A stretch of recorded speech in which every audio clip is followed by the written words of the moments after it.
Nah, berbicara tentang bank ini, tentunya tidak lepas dari yang namanya.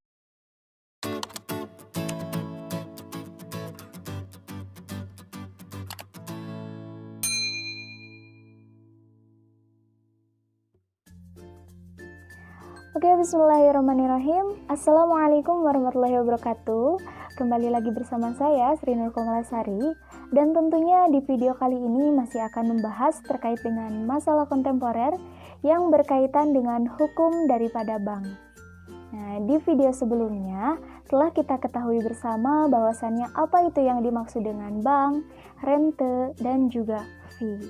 Dan berbicara tentang bank ini, tentunya tidak terlepas dari yang namanya bunga bank. Namun, dalam pandangan Islam, apakah bunga bank ini termasuk ke dalam hal yang baik atau justru termasuk ke dalam riba? Nah, dalam hal ini, saya mengutip dari buku kajian fikih kontemporer karya Dr. Qutbuddin Aibak MHI halaman 191, bahwasannya di sana terdapat beberapa pendapat dari para ulama ataupun para cendekiawan muslim. Nah, di antaranya yang pertama yaitu pendapat menurut Abu Jahroh. Beliau merupakan seorang guru besar pada Fakultas Hukum Universitas Kairo. Kemudian ada Abu Ala Al-Maududi di Pakistan. Kemudian ada Muhammad Abdullah Al-Arabi dan juga ada Yusuf Qardawi. Beliau semua menyatakan bahwasannya bunga bank itu termasuk ke dalam riba nasi'ah yang dilarang oleh Islam.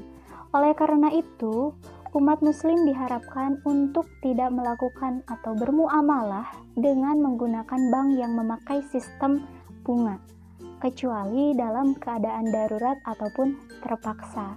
Namun dalam hal ini, ada satu ulama yang berpendapat, yaitu Yusuf Qardawi, bahwasannya beliau tidak mengenal istilah terpaksa ataupun darurat. Beliau mutlak mengharamkan hal tersebut. Kemudian yang kedua, pendapat dari Mustafa Ahmad Al-Zarqo. Beliau merupakan seorang guru besar hukum Islam dan hukum perdata Universitas Syariah di Damaskus. Nah, beliau menyatakan bahwasannya riba yang diharamkan itu seperti riba yang berlaku pada masyarakat jahiliyah, yang merupakan pemerasan pada orang-orang yang lemah ataupun miskin, yang bersifat konsumtif. Nah, berbeda halnya dengan yang bersifat produktif itu tidak diharamkan. Nah, dalam hal ini, Muhammad Hatta di Indonesia pun berpendapat demikian.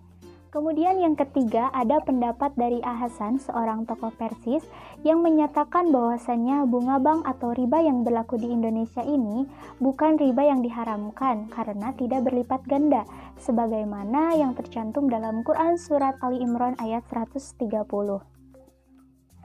Kemudian pendapat yang keempat menurut Majelis Tarjih Muhammadiyah dalam muktamarnya di Sidoarjo tahun 1968 memutuskan bahwasannya bunga bank yang diberikan oleh bank kepada para nasabahnya ataupun sebaliknya itu merupakan subhat ataupun mutasyabih. Artinya belum jelas antara halal dan haramnya. Nah, sesuai dengan petunjuk hadis Rasulullah Shallallahu Alaihi Wasallam, bahwasannya kita harus tetap berhati-hati dalam menghadapi hal-hal yang bersifat subhat itu. Dengan demikian, kita boleh bermuamalah dengan menggunakan bank dalam keadaan tertentu saja atau terpaksa ataupun darurat. Nah, oleh karena itu, setelah kita perhatikan, secara garis besarnya terdapat 4 pendapat yang berkembang di kalangan masyarakat mengenai masalah ini. Yang pertama, ada pendapat yang mengharamkan. Kemudian ada pendapat yang mengharamkan karena bersifat konsumtif dan tidak haram apabila itu bersifat produktif. Kemudian yang ketiga ada pendapat yang membolehkan, dan yang terakhir ada pendapat yang menyatakan bahwasannya hal tersebut termasuk ke dalam subhat, artinya belum jelas antara halal dan haramnya. Nah, jadi teman-teman, kembali lagi kepada diri kita masing-masing, kita ambil hikmah dari berbagai pendapat tadi dan bagaimana caranya mengimplementasikan dalam kehidupan sehari-hari. Dan tentunya, kita juga harus selalu berusaha untuk bermuamalah yang baik sesuai dengan aturan yang telah ditetapkan oleh syariat Islam. Nah, sekian yang dapat saya sampaikan. Jangan lupa untuk share video kali ini apabila menurut teman-teman video ini bermanfaat. Mohon maaf atas segala kekurangan karena kesalahan datangnya dari diri saya dan kebenaran hanya milik Allah Subhanahu wa taala. Terima kasih atas perhatiannya. Hasbunallahu wa ni'mal wakil. Wassalamualaikum warahmatullahi wabarakatuh.